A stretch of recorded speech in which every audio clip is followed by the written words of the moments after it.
for the moon and the stars, praising all day for what is and what was. Take hold of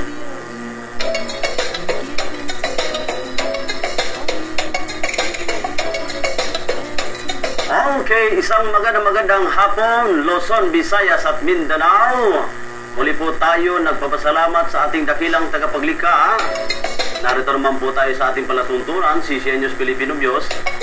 At mapanood, mapakinggan sa CCN News Filipino News Space Channel TV. Yan po yan sa YouTube po mga kaibigan. At sa Facebook naman, CCN News Filipino News. I-type lamang po ninyo mga kaibigan. Okay, ito po ay araw ng Mayo 1, taon 2015. Siyempre sa ating mga kaigsunan ng mga Bisaya, mayong punto kaninyong tanan. At siyempre sa ating mga kapatiran ng mga Muslim, Assalamualaikum warahmatullahi ta'ala wabarakatuh. Sumati nawa ang kapayapaan at magpapala habang ng ating dakilang tagapaglikha.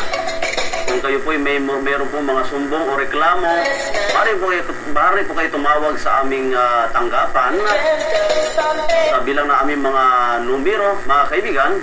At siyempre mga kaibigan, yung ating CCN Patrol na gumagala sa Metro Manila upang magdadala ng mga sariwang balita at antabayan na natin yung kanilang mga report. At siyempre bago po tayo pupunta doon sa ating tatalakayin sa ngayong hapon, at noong nakaraang Friday ay hindi po natin nakapanayam yung ating kagalang-galang na kapitan dyan po sa nasabing lugar ng Basilan. At hindi po natin alam kung ano pong barangay nito. At malalaman natin sa detalye at papasukin natin sa ating linya itong si Kapitan Haji Jamil Abduho. At meron po siyang inilapit na problema sa kanyang lugar. At malalaman natin yung detalye sa ating kagalang-galang na kapitan na si Jamil Abduho. Ayan po mga kaibigan, at antabayan na natin sa linya na papasok si Chairman. Okay, siyempre mga kaibigan ay hatid pa rin sa atin ng JADAC International Incorporated. Ito po ay matatagpuan po sa second floor, 1193 Maria Urusa Street, Ermita, Manila. At meron po silang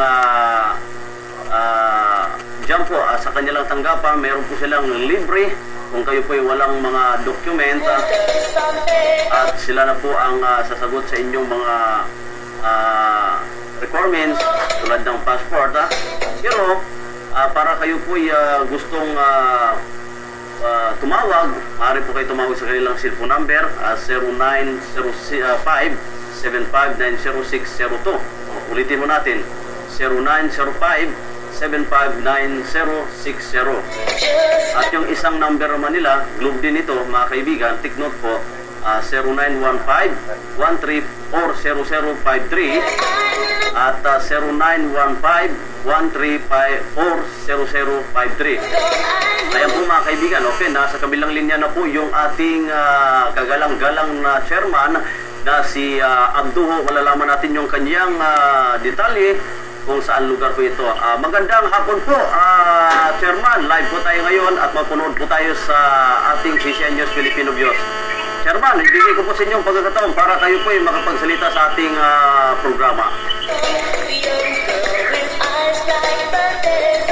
Chairman, magandang hapon po. Magandang hapon po. Chairman, tayo po ay mapapanood po, mapakinggan. At ngayon po, Chairman, at dahil doon sa nakaraang Friday ay hindi po natuloy yung ating live dahil ika nga meron po kayong appointment, 2 araw po yun. So ngayon po, ibigay namin sa inyo ang pagkakataon para makapagsalita sa ating programa, Chairman. Chairman, mula po kayo ay umupo bilang inalal bilang chairman ng inyong barangay. Chairman, meron po kayo tanong, saan barangay po ba ang inyong nasakupan? Alin. Sa anong barangay po yan, Chairman? Barangay Kong Pumagsakin, sir. Okay, sumisip ba sila, meron? Sinisig Basilan. Okay po. Chairman, meron po ako itatanong sa inyo, Chairman, dahil meron po tayong narinig na talaga ko namang maganda po yung layunin ninyo sa tagal nyo na inihalal bilang kapitan ng inyo nasakupan. Talaga ko namang narinig natin yung panig ng ating mga kababayan dyan sa inyong lugar na maganda po yung inyong layunin. So kayo po ay bilang inihalal, bilang chairman ng inyo nasakupan, Chairman, ano po ba ang nagawa nating proyekto dyan? Actually, ang doon sa barangay ko ng Pamasakin, Sinisig, no? Ang mga proyekto sa aming barangay ay sponsored by Nina Regional Governor Budi Bataman. At Congressman Di Mataman, ito ay ang mga barangay health center and water tank system. Okay po. So, yung ating peace and order, Kapitan, ay naipatupad mo ba natin dyan sa ating nasakupan? Opo. May peace and order. May peace and order po sa barangay namin dahil ang mga tao dito ay nagkakaisa, may operasyon para magkaroon ng kapayapaan sa aming barangay. Yan po, maganda po, Chairman, ang inyong layunin. Talaga ho namang yan po ay inaasahan ng ating mga kababayan, yung kapayapaan. So wala naman pong kaguluhan dyan, yung katulad nung narinig natin sa ibang network na matindi po yung bakbakan. Dyan ba sa inyong lugar, meron po bang bakbakan dyan o kaganapan na tulad ng kidnapan, gano'n, Chairman? Actually, during operation, January 2014 at 2015 po, may nagkaroon ng operasyon ng mga militar. Opo. Dito sa aking barangay. Pagkatapos, yung pag-encounter doon sa barangay ng Kumastasin, nagkaroon naman yung tutukan at sa mga taga-pundo o ASD o Lawrence Element. Okay. Meron po tayong natanggap na problema dyan, Chairman. Gano'n ba katotoo meron pong ilang residente na nasunugan ng bahay. So ano po bang dahilan doon, Chairman? Actually, wala naman ako sinasagpian doon. Okay. Tumugan yung bahay. 37 houses. Opo. Ilang kabahayan po, Chairman, nasunog dyan. Ano po ba ang dahilan doon? Para ipaliwanag mo, Chairman, para maintindihan ng ating nanonood sa ating palatuntunan at lalo na sa ating government. Yung dahilan lang kasi nag-encounter. Ayan po, nawala. Okay mga kaibigan, nawala po sa linya yung ating si Chairman, at naputol po. Pero babalik po sa ating palatuntunan sa ating live interview kay Kapitan Haji Abduho. Ayan po mga kaibigan, tuloy-tuloy po tayo sa ating palatuntunan at habang kinukontak natin si Kapitan ay ipatuloy pa rin natin yung ating balita dito sa CCN News Filipino Views. Kaya po mga kaibigan, at nagpapasalamat tayo sa ating Pangulong Benigno Aquino III at Pangulong ng Indonesia. Okay mga kaibigan, nasa kabilang linya uli si Chairman at ipagpatuloy natin yung kanyang opinion. Chairman, go ahead. Pero yung sabi ko naman yung houses naman natunog doon sa akong sinasasukog sa sakupan. Opo. 37 houses yan was burning during operation Opo.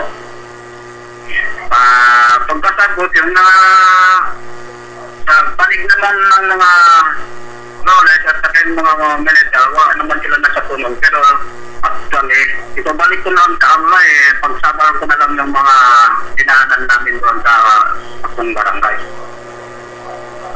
Okay. So, sino po ba ang suspect sa chairman na kung sino yung sumunog ng mga bahay ng mga ilang residente?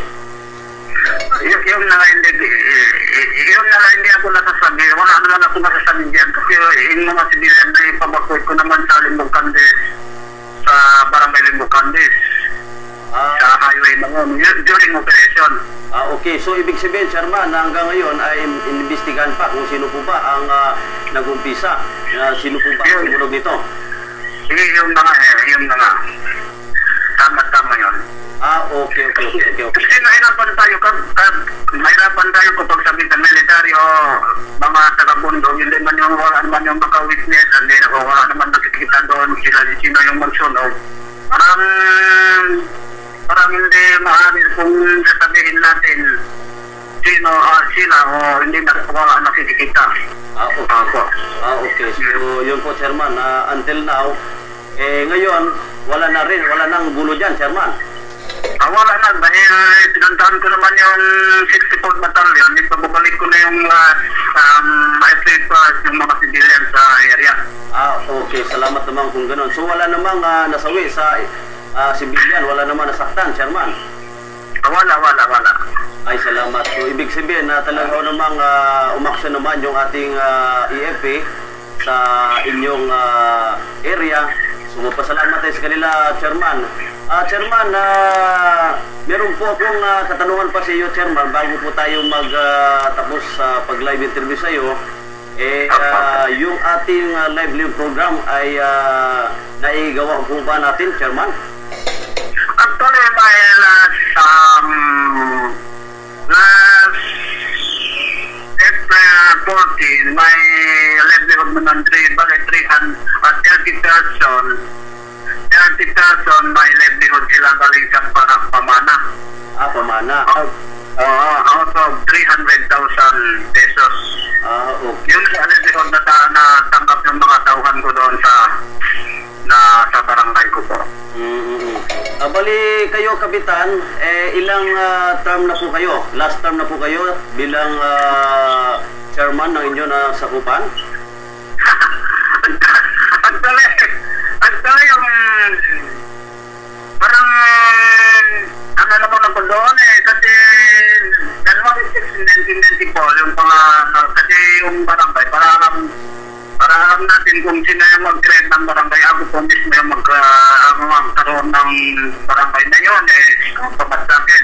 1994 was created by the Comelec dito sa Basilan, galing sa Central Office. Kasi 1992, napupunta man ako sa Central Burus, Manila, napapalo ako. Kasi pinagkatunaw naman ako, nagawa ng mga itong barangay sa kapat sa akin. First na ako